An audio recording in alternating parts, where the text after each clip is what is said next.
Using index match across multiple tabs is very easy to accomplish with Python's library Openpyxl. You have to just specify the sheet name when you are creating the formula. Here I have our testing document that contains two tabs. The first tab has a column of numbers in column A and the corresponding written out number in column B. Sheet 2 has the same numbers, but in descending order. Here I have the index match formula to collect letter 7.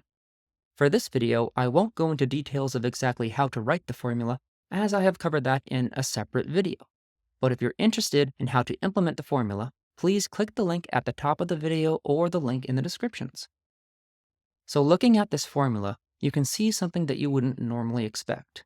The index array argument contains sheet 1 followed by an exclamation point. You can see the same thing in the match lookup array. This is Excel's way of knowing that this specific table array is located in another part of the workbook on a completely different tab. So for now, let's remove the formula that is contained in column B, and I will save and close the document so that we're starting with an empty column. Here I'm bringing in the workbook as WB and selecting the worksheet as WS. You'll notice that I am only selecting sheet 2 for this demonstration. I don't need sheet 1 because I will not be writing any code that affects it. I will then be saving the work in the cell below. Here is the cell that applies the index match calculation to the entire column of sheet 2. I am using a for loop to iterate through a range of numbers. I start with the number 1 and use the max row attribute of the worksheet to designate when the for loop should stop. I add 1 to that last number because the range function does not include the second number within the loop. If I do want to loop from 1 to 7, which represents the range of the cells that I do have in our worksheet, I must state that we need to loop in a range 1 through 8. For more information about using the max row attribute to add data to a worksheet, please click the link above or see the link in the descriptions below for a video where I review that specifically. By using the max row attribute, we ensure that the loop is exiting once there are no more rows of data.